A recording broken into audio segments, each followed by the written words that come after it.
तुम्हाला तुमच्या computer skills upgrade करायच्या आहे? दिशा कम्प्युटर इन्स्टिट्यूट घेऊन आले आहेत महा डिस्काउंट ऑफर। आता कोणताही कोर्स करा फक्त 1800 रुपयांमध्ये। मध्ये चर्चा झाली, त्याच्यामध्ये सध्याची असणारी जी काही जिथं अतिवृष्टी पूरस्थिती झाली तिथल्या संदर्भामध्ये चर्चा झाली, तिथले पंचनामे करून तिथं अधिकाधिक शेतकऱ्यांना आणि नागरिकांना कसा दिलासा देता येईल त्या संदर्भामध्ये चर्चा झाली। त्याचबरोबर इतर जी काही विविध विभागांचे विषय होते त्या संदर्भामध्ये साधारणपणे चर्चा ही झालेली आहे। त्याच्यामध्ये जे ESICचे जे काही रुग्णालय असतात त्या संदर्भामध्ये सुद्धा एक चांगल्या पद्धतीचा निर्णय हा राज्याचे मुख्यमंत्री देवेंद्र फडणवीस साहेब आणि दोन्ही उपमुख्यमंत्री महोदय यांच्या मार्गदर्शनाखाली झालेल्या कॅबिनेटच्या बैठकीमध्ये त्या ठिकाणी झाला। खरं तर काही दिवसांपासून लाडकी बहीण योजनेच्या संदर्भामध्ये काही गैरसमज पसरवण्याचा हा साधारणपणे प्रयत्न आहे। मला आपल्या माध्यमातून सर्व लाडक्या बहिणींना या ठिकाणी आश्वासित करायचे आहे की महायुतीच्या सरकारची ही जी लाडकी बहीणची योजना आहे, राज्याचे मुख्यमंत्री देवेंद्रजी फडणवीस साहेब, उपमुख्यमंत्री एकनाथजी शिंदे साहेब आणि उपमुख्यमंत्री अजितदादा यांच्या नेतृत्वाखाली अशाच पद्धतीने ती यशस्वीरित्या चालू राहणार आहे। आणि साधारणपणे 3-4 महिन्यापूर्वी जी काही आम्ही बारकाईनं जी काही स्क्रुटिनी असेल किंवा त्या संदर्भातली जी काही प्रोसिजर सुरू करण्यात आली त्याच्यामध्येच काही जी 2-3 दिवसापूर्वी बातमी आली की शासकीय कर्मचाऱ्यांनी त्या संदर्भातला लाभ घेतला। खरं तर जानेवारी महिन्यामध्ये जी काही स्क्रुटिनी झाली त्याच्यामध्येच ते लक्षात आलेलं होतं आणि त्यानंतर त्यांना जी काही 2000 का 2500 सुमारे जे काही लाभार्थी शासकीय कर्मचारी म्हणून होते, 2 लाख कर्मचाऱ्यांचा डेटा आम्हाला प्राप्त झालेला होता, त्याच्यापैकी हे 2-2500 होते आणि त्यांना त्याच वेळेपासून लाभ जो आहे तो देण्याचा बंद करण्यात आलेला आहे। त्याच्यामुळे अशा पद्धतीनं एखादी जर स्कीम असेल तर त्याच्यामध्ये स्क्रुटिनी आणि त्याचबरोबर त्याच्यामध्ये जे काही ग्राउंड लेवलवरून ज्या काही वेळेला सूचना येत असतात त्यानुसार योग्य ती कारवाई केली जात असते। हिंदी में प्रश्नावर चर्चा झाली का? त्या ठिकाणी ऊसतोड ज्या महिला आहेत त्यांनी गर्भपिशवी काढली असल्याची 700 पेक्षा जास्त महिलांची संख्या, यावर काय चर्चा नाही? खरं तर त्या संदर्भामध्ये मंत्रिमंडळाच्या बैठकीत तर काही चर्चा झालेली नाही, पण ज्या वेळेला आम्हाला सुद्धा त्या संदर्भातली वर्तमानपत्र असेल किंवा माध्यमांच्याकडून किंवा खाली विभाग स्तरावरनं पण माहिती प्राप्त झाली तर त्या संदर्भातले संबंधित जे जिल्हाधिकारी आहेत तिथले जे जिमबादचे आणि इतर विभागांचे जे अधिकारी आहेत त्यांना आम्ही जिल्हाधिकाऱ्यांना सूचना दिलेल्या आहेत की त्या संदर्भातली जी काही म्हणजे काय कारणास्तव त्यांनी केलेलं होतं किंवा खरं तर मायग्रेशन असेल ऊसतोड कामगारांचं हे दरवर्षीच असतं, म्हणजे त्याच्यामध्ये असं काही विशेष नसतं, पण या वेळेला अशा पद्धतीचा जो काही रिपोर्ट समोर आलेला आहे त्या संदर्भामध्ये काही विशेष काही कारणं आहेत का किंवा काय त्याच्यावर आपल्याला पुढच्या कालावधीमध्ये उपाययोजना करता येईल या संदर्भामध्ये सुद्धा योग्य ती पावलं ही त्या ठिकाणी आम्ही उचलणार आहोत। नाही, लवकरच लाडक्या बहिणीचा मे महिन्याचा हप्ता हा लाडक्या बहिणींच्या थेट खात्यामध्ये वितरित केला जाईल। मला आपल्या माध्यमातून सुद्धा सर्व लाडक्या बहिणींना त्या ठिकाणी आश्वासित करायचं आहे की जसं एप्रिल महिन्याचा हप्ता हा त्यांच्या खात्यामध्ये जमा झालेला होता तसा मे महिन्याचा जो हप्ता आहे तो सुद्धा लवकरच त्यांच्या खात्यामध्ये जमा होणार आहे। महिला आयोगामध्ये बदल जे आहेत ते होणं गरजेचं आहे।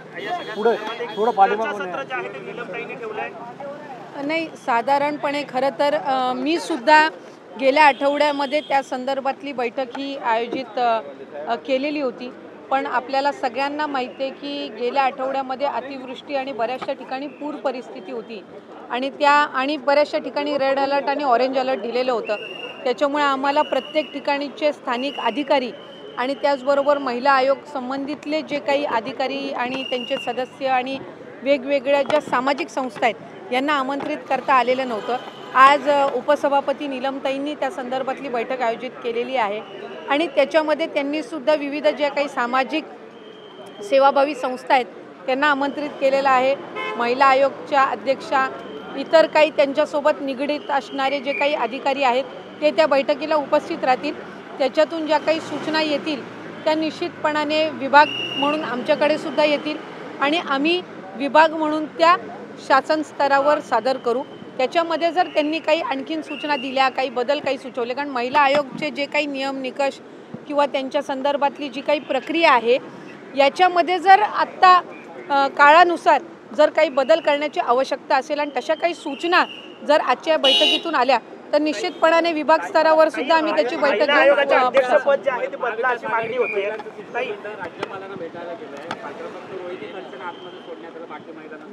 नाही, मला त्या संदर्भातली काही माहिती नाही, कारण महामहिम राज्यपाल महोदयांच्या इथला काही प्रोटोकॉल असतो, कदाचित पूर्वखंड विरोधक आणि इतर सगळे बऱ्याचशा वेळेला राज्यपाल महोदयांना भेटायला जात असतात आणि त्याच्यामध्ये काही प्रॉब्लेम नाही। मला वाटत नाही की त्या संदर्भामध्ये महायुतीच्या कोणी त्याच्यामध्ये टीका किंवा वैयक्तिक त्यांच्याबद्दल अशी टीका केलेली आहे। एक गोष्ट निश्चितपणाने आहे की महिला आयोग यांचं जे कार्यक्षेत्र आहे याच्या मर्यादा, त्याच्यामध्ये असणारे नियम निकष हे पण आपण समजून घेणं गरजेचं आहे।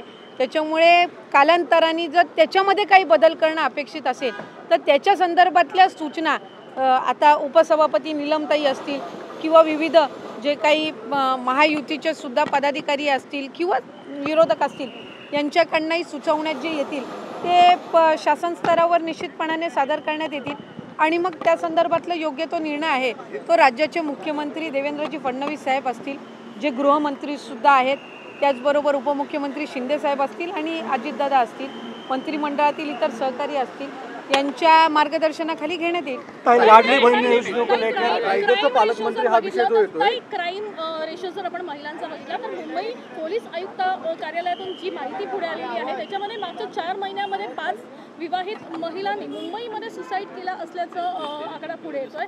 अशाच प्रकारे महाराष्ट्रातही मोठ्या प्रमाणात आकडा आहे, तर एकूण कायद्यामध्ये काय बदल होणं अपेक्षित आहे? नाही, खरं तर शक्ती कायदा जो आहे हा राज्य सरकारच्या वतीने सादर करण्यात आलेला होता, पण मधल्या कालावधीमध्ये केंद्राने जे काही कायद्यामध्ये बदल केले त्याच्यामध्ये शक्ती कायद्यामध्ये जो आपण प्रस्ताव पाठवला होता त्यात असणारे जे काही कायदे आहेत आणि केंद्र सरकारने आणलेले जे काही नवीन कायदे आहेत त्याच्यामध्ये बऱ्याचसं समांतर होतं। म्हणून आदरणीय राज्याचे मुख्यमंत्री देवेंद्रजी फडणवीस साहेब, जे गृहमंत्रीसुद्धा आहेत, त्यांनी त्या संदर्भातली रिवाईज म्हणजे शक्ती कायदा जो आहे त्याच्यामध्ये आणखीन काही गोष्टीचा आपण अंतर्भाव करू शकतो का या संदर्भातला त्यांनी निर्णय घेतला आणि त्याचा एक सुधारित प्रस्तावसुद्धा त्यांनी केंद्र शासनाकडे ते पाठवत आहेत आणि मला खात्री आहे की केंद्राचे काही कायदे जे आहेत त्याची योग्य पद्धतीनं अंमलबजावणी आणि त्याचबरोबर आपला शक्ती कायद्याचा जो नव्याने प्रस्ताव काही आणखीन गोष्टींचा त्याच्यामध्ये अंतर्भाव करून जो जाणार आहे त्याच्यातून अधिकाधिक या सर्व गोष्टींवर आळा घालण्यासाठी निश्चितपणाने उपयुक्त ठरतील। खरं तर जर आपण गेल्या काही वर्षांचा डेटा जर आपण काढला तर घटना ज्या आहेत ते कमी होण्याचं सुद्धा प्रमाण हे आहे, पण एकही घटना अशा पद्धतीची घडणं ही दुर्दैवीच आहे आणि शेवटच्या घटकापर्यंत संबंध त्यांच्यासाठी उपलब्ध असणारे कायदे, त्यांच्यासाठी उपलब्ध असणाऱ्या तरतुदी या संदर्भामध्ये सुद्धा महायुतीच्या सरकारच्या माध्यमातून अधिकाधिक पोहोचण्याचा हा आमचा प्रयत्न आहे।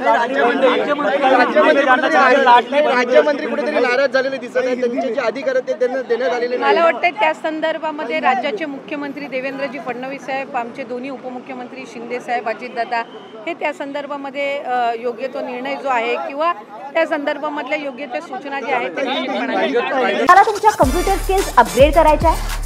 दिशा कम्प्युटर इन्स्टिट्यूट घेऊन आले आहेत महा डिस्काउंट ऑफर। आता कोणताही कोर्स करा फक्त 1800 रुपयांमध्ये।